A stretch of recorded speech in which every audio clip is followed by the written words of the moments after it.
Dear teachers, good morning. PGTRB Physical Director எக்ஸாமுக்காக இன்று நாம் படிக்கப் போகும் பகுதி கடந்த 2017ஆம் ஆண்டில் நடைபெற்ற TNPSC hostel superintendent cum physical training officer எக்ஸாமுக்கான கொஸ்டின் பேப்பரில் பிசிக்கல் எஜுகேஷன் பாடத்தில் கேட்கப்பட்ட கேள்வி பதில்களை தொடர்ச்சியாக நாம் படிக்கப் போகின்றோம். பார்ட் 2 பகுதி இது. ஏற்கனவே பார்ட் 1 பகுதியில் 20 கொஸ்டின்ஸுக்கு மேல் படித்தோம் அல்லவா? இன்று நாம் பார்ட் 2 பகுதியில் சுமார் 25 கொஸ்டின்ஸ் படிக்கப் போகின்றோம். படிக்கலாமா? Okay. Which part of the sports person's body gets cramped usually? Which part of the sports person's body gets cramped usually? விளையாட்டு வீரர்களுக்கு சாதாரணமாக தசை இழுப்பு உடலின் எந்த பாகத்தில் அதிகம் உண்டாகும்? எந்த பாகத்தில்? ஹாஃப் மசிலில் தான் தசை இழுப்பானது அதிகமாக உண்டாகும். ஹாஃப் மசில் என்று சொல்லும்போது பின்காலின் தசை பகுதியில் தான் ஸ்போர்ட்ஸ்மேன்ஸுக்கு இந்த கிராம்பானது உண்டாகும். Okay, then next question. How many types of shocks are there? 2 types. Shocks எத்தனை வகைப்படும்? Shocks 2 types. Okay, then next. Which one of the following is a dislocation? Dislocation எனப்படுவது யாது? Which one of the following is a dislocation? Displacement of bone at a joint. அல்லவா? மூட்டு நின்று எலும்பானது விலகல் அடைதல் தான் எனது டிஸ்லோகேஷன் எனப்படும். மூட்டு நின்று எலும்பானது விலகல் அடைதல் தான் இடம்பெயர்தல், அதாவது டிஸ்லோகேஷன் எனப்படும். Okay, then next question. இது முக்கிய நமது சிலபஸில் உள்ள பகுதி. Cryotherapy is understood as dash. Cryotherapy is understood as dash. Cryotherapy எனப்படுவது யாது? கோல்டு வாட்டர் தெரபி அல்லவா? கோல்டு வாட்டர் தெரபி தான் என்னது? கிரையோதெரபி. ஓகே, ஹாட் வாட்டர் கிடையாது, கோல்டு வாட்டர். குளிர்ந்த தண்ணீரால் மசாஜ் அல்லது தெரபி கொடுப்பது, சிகிச்சை பண்ணுவது தான் என்னது? கிரையோதெரபி எனப்படுவது. ஓகே, கிரையோன் என்றாலே கோல்டு வாட்டர் என்று ஞாபகம் வைத்துக் கொள்ள வேண்டும். Cryotherapy means cold water therapy. Okay, the next question. Which when a player falls on the ground, the top layers of the skin and scalp off. Name the wound.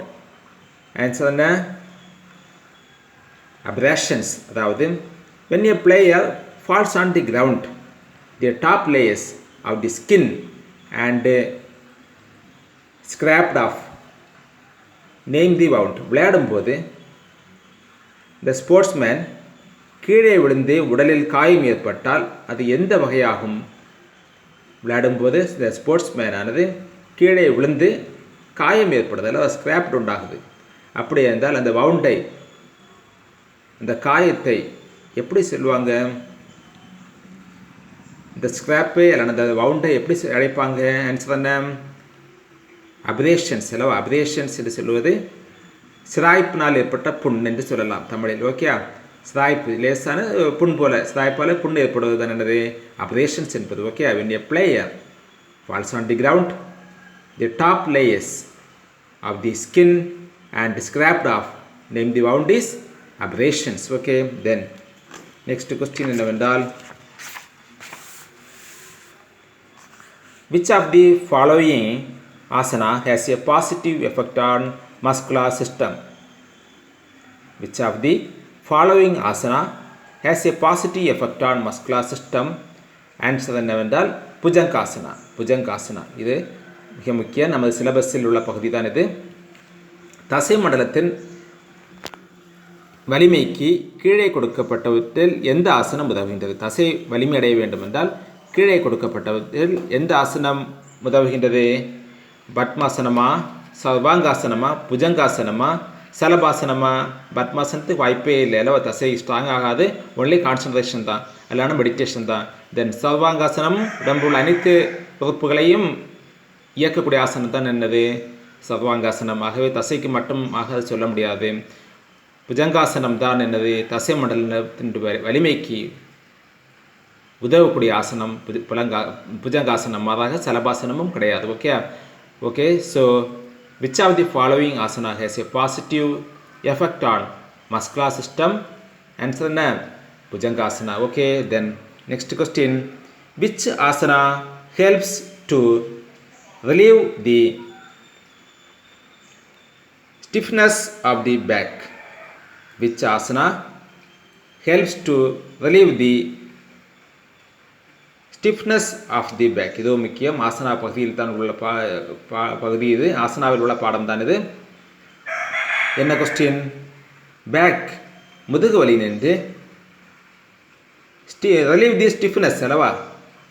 Stiffness அதாவது முதுகு வலி, stiffness of the back அல்லவா? முதுகு வலி, stiffness of the back நின்று relief கிடைக்க, விடுதலை கிடைக்க எந்த ஆசனம் உதவுகின்றது? ஆன்சர் என்ன? ஜாதர பரிவர்த்தாசனம். இதுவும் கேட்கலாம். ஜாதர பரிவர்த்தாசனா. ஓகே, இது முக்கியம், ஞாபகம் வைத்துக் கொள்ள வேண்டும். Which asana helps to relieves the stiffness of the back என்றால் ஆன்சர் என்ன? ஜாதர பரிவர்த்தாசனம். ஜாதர பரிவர்த்தாசனம் தான் relieve the stiffness of the பேக்குக்கு ஹெல்ப் பண்ணக்கூடிய asana. Okay, then next question. How many groups of yoga classification are there? Yoga மூலம் உடலை தூய்மைப்படுத்துதலில் எத்தனை பிரிவுகள் உள்ளன என்றால் ஆன்சர் என்ன? 6. Okay, how many groups of yogic cleanliness are there? மொத்தம் யோகா மூலம் உடலை தூய்மைப்படுத்த எத்தனை பிரிவுகள் உண்டாம்? 6. இந்த லிம்ஸ் ஆஃப் யோகாவை சொல்லவில்லை, மாறாக உடலை தூய்மைப்படுத்தக்கூடிய யோகாவின் பிரிவுகள் என்று கேட்டால் 6 என்று ஞாபகம் வைத்துக் கொள்ள வேண்டும். இது சின்ன டவுட்டான ஆன்சராகத்தான் தோன்றுகின்றது. இதை மீண்டும் நாம் அனலைஸ் பண்ணிவிடலாம் கரெக்டாக ராங்கா என்று. ஏனென்றால் 8 என்று தான் நாம் படித்தோம். லிம்ஸ் ஆஃப் யோகாவில் 8 லிம்ஸ் உண்டு என்று படித்தோம். ஆகவே இந்த கொஸ்டினுடைய ஆன்சர் சின்ன சந்தேகமாக உள்ளதால் இந்த கொஸ்டினை மட்டும் மீண்டும் நாம் அனலைஸ் பண்ணலாம். ஓகே, ஆகவே இதை நாம் படிக்க வேண்டாம். இந்த கொஸ்டினையும் ஆன்சரும் உண்மை போல் அல்ல, உண்மைக்கு வாய்ப்பில்லை, பார்க்கலாம் பின்னாடி. Okay, then next question. Which year yoga became popular in the western world? எந்த ஆண்டில் மேலை நாட்டில் யோகா பிரபலமானது? எப்போ வெஸ்டர்ன் கண்ட்ரிகளெல்லாம் யோகாவானது பாப்புலர் ஆச்சு? எந்த ஆண்டு? 1980 தான். ஓகே, 1980 தான் யோகாவானது மேலை நாடுகளில் பிரபலமானது. Okay, popular in the western world எப்போனா 1980களில். The next, yoga helps to develop one of the following. யோகாவானது உதவுகின்றது. எதற்கு உதவுகின்றது? Develop one of the following. கீழே உள்ள இது பகுதி, கீழே உள்ளவற்றில் ஒன்றை டெவலப் பண்ணக்கு உதவுகின்றது. எது என்று தான் கொஸ்டின். ஓகே, ஆன்சர் என்ன? செல்ஃப் கண்ட்ரோல் அல்லவா? சுய கட்டுப்பாடு. மாறாக டு ஒர்க் ஹார்டு, கடினமாக உழைக்க யோகா உதவாது. டீம் கம்ப்ரெஷன், குழுவோடு ஒற்றுமையாக இருக்கவும் யோகா உதவாது. ஸ்லீப் வெல், நன்றாக உறங்கவும் யோகா உதவாது. மாறாக யோகாவானது உதவும் எதற்கென்றால் செல்ஃப் கண்ட்ரோல் அல்லவா? பத்மாசனாமே எக்ஸாம்பிள் சொல்லிவிடலாம் அல்லவா? சுய கட்டுப்பாடுக்கு யோகாவானது உதவுகின்றது. ஓகே, த நெக்ஸ்ட் கொஸ்டின் என்னவென்றால், which bandha helps to tone up the thyroid gland? கீழே கொடுக்கப்பட்ட விதத்தில் எது தைராய்டு சுரப்பியை சரி செய்யும்? ஆன்சர் என்னவென்றால் ஜலந்தர் பந்தா. ஓகே, ஜலந்தர் பந்தா தான் இந்த தைராய்டு சுரப்பியை க்ளீன் செய்யக்கூடிய ஒன்றாக உள்ளது. ஓகே, ஜலந்தர் பந்தா தான் dare up the thyroid gland. Okay, thyroid சுரப்பியை க்ளீன் பண்ணக்கில் சரி செய்ய சிறப்பாக இயங்க வைக்க உதவக்கூடிய பந்தா தான் இது ஜலந்தர் பந்தா. தைராய்டு சுரப்பியை சிறப்பாக இயங்க வைக்கக்கூடிய ஒன்று தான் இது இந்த Jalandhar bandha. Which bandha helps to tone up the thyroid gland என்றால் ஆன்சர் என்ன? Jalandhar bandha. Okay, then next question.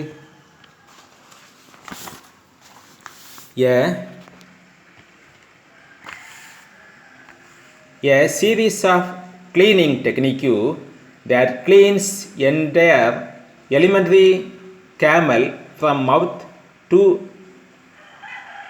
anus is dash. A series of cleaning technique that cleans entire alimentary canal from mouth to anus is dash. வாய் நின்று anus என்றால் ஆசனவாய் முடிய உள்ள அந்த செரிமான மண்டலத்தை செரிமான மண்டலத்தை சுத்தம் செய்யும் முறைக்கு என்னவென்று பெயர்? Cleanse entire alimentary canal from mouth to anus. Alimentary canal என்றால் இந்த டைஜஸ்டிவ் சிஸ்டம். இந்த டைஜஸ்டிவ் சிஸ்டத்தில் உள்ள இந்த டைஜஸ்டிவ் சிஸ்டம் மட்டுமல்லாமல் மவுத் டு ஆனஸ் அல்லவா, வாய் நின்று ஆசனவாய் முடிய உள்ள எல்லாமே டைஜஸ்டிவ் சிஸ்டம் தான் அல்லவா, எலிமெண்ட்ரி கெனால் தான். அந்த பகுதியை க்ளீன் பண்ணக்கூடிய டெக்னிக்யூவை என்னவென்று அழைப்போம்? தௌதி. ஆன்சர் என்ன? தௌதி தான் வாய் நின்று ஆசனவாய் முடிய உள்ள பகுதியை சுத்தம் செய்யக்கூடிய பகுதி. Okay, the next question. Nasal cleaning with thread is dash.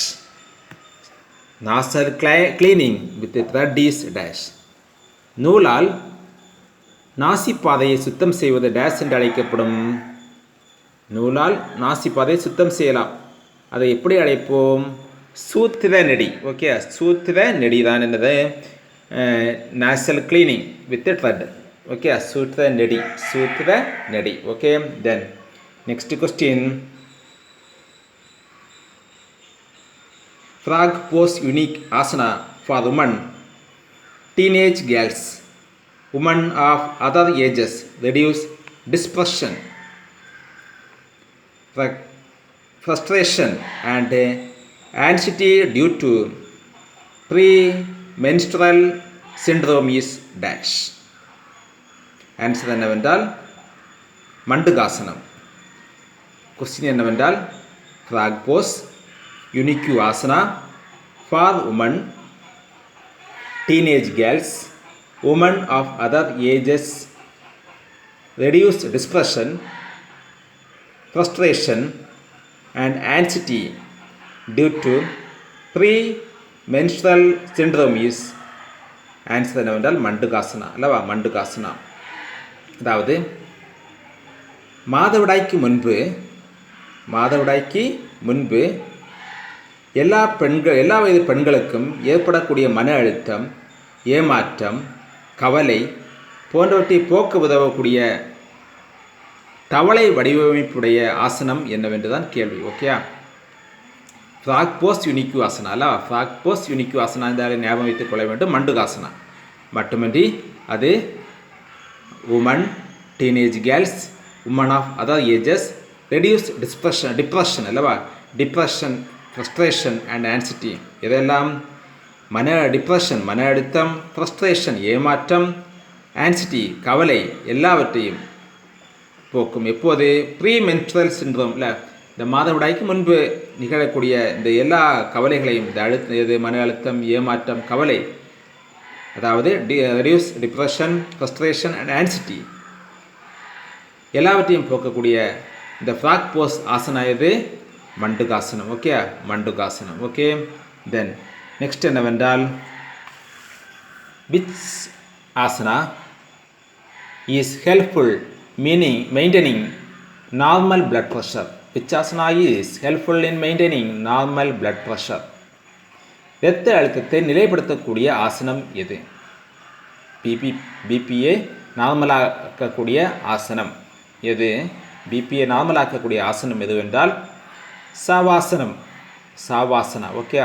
Which asanas is helpful to maintaining normal blood pressure என்ற ஆன்சர் என்ன? சாவாசனம். சாவாசனம் தான் maintaining normal blood pressure. Then next question. Yoga is dash. Yoga என்பது என்ன? Yoga என்பது science for inward journey அல்லவா, science for inward journey, அதாவது அறிவியல் பூர்வமான அந்தரங்க பயணம் தான் என்னது? யோகா. மாறாக வே ஆஃப் கான்சன்ட்ரேஷனோ, டெக்னிக்ஸ் டு க்யூர் டிசீஸோ, நோய்களை முறியடிக்கக்கூடிய இந்த நுட்பமோ, மனதுக்கொற்ற வாழ்தல் அல்லவா, அதாவது டு லிவ் ஹார்மோனியஸ்லி, அதெல்லாம் கிடையாது யோகா. மாறாக முக்கியமான ஒன்றாக அமைவது இது சயின்ஸ் ஃபார் இன்வர்ட் ஜேர்னி அல்லவா, அறிவியல் பூர்வமான ஓர் அந்தரங்க பயணம் தான் என்னது yoga. Yoga is science for inward journey. Okay, then next question, asana for acidity is dash. Asana for acidity is dash. அமிலத்தை சிதைப்பது எது, சிதைக்கக்கூடிய ஆசனம் எது, எங்கே என்ன அசிடிட்டி எங்கன்னா வயிற்றில் தான் இல்லை, அசிடிட்டி என்றாலே வயிற்றில் அமிலத்தை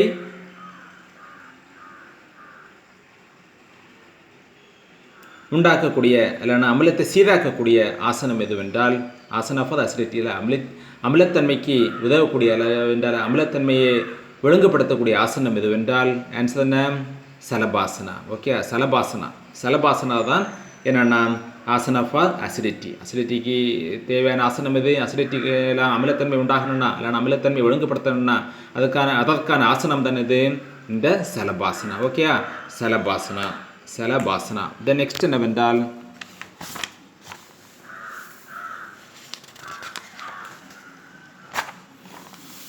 நெக்ஸ்ட் கொஸ்டின் என்னவென்றால் inter university competitions come under dash. Inter university competitions come under dash. Answer என்ன, க்ளோஸ்ட் அல்லவா, க்ளோஸ்ட். பல்கலைக்கழகங்களுக்கிடையே நடத்தப்படக்கூடிய போட்டியானது எவ்வகையை சார்ந்தது, ஆன்சர் என்ன, க்ளோஸ்ட் அல்லவா, குறிப்பிட்ட வட்டத்துக்குள்ளே விளையாடக்கூடிய விளையாட்டு அல்லவா. ஆகவே ஆன்சர் என்ன, closed. Inter university competitions come under closed. Okay, closed. குறிப்பிட்ட வட்டத்துக்குள்ளே நடக்கக்கூடிய போட்டி அல்லவா, கொஞ்சம் குறிப்பிட்ட காலேஜஸ் அல்ல யூனிவர்சிட்டிஸுக்குள்ளே நடைபெறக்கூடிய போட்டி என்பதால் இந்த இன்டர் யூனிவர்சிட்டி காம்படிஷன்ஸ் அல்லது இன்டர் காலேஜஸ் காம்படிஷன்ஸ் என்று சொல்வது எல்லாமே க்ளோஸ்ட் காம்படிஷன் தான். ஓகே,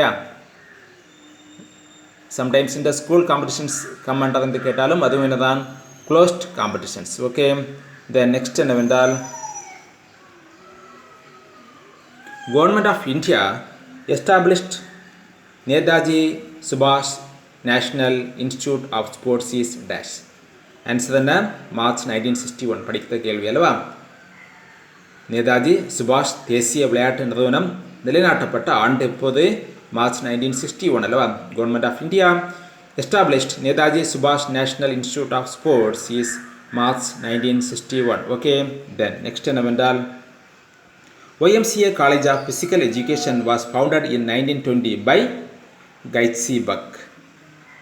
ஓகே, நாம் படித்தோம் அல்லவா, 1920 YMCA காலேஜ் ஃபார்ம் பண்ணாங்க. யார் ஃபார்ம் பண்ணாங்களாம், கைட்ஸி பக் என்பவர் ஃபார்ம் பண்ணதான் இந்த சென்னை YMCA காலேஜ் முதல் காலேஜ் அல்லவா. இந்தியாவுடைய முதல் காலேஜ் ஆனது YMCA college of physical education was founded in 1920 by கைட்ஸி Buck. Okay, then next question,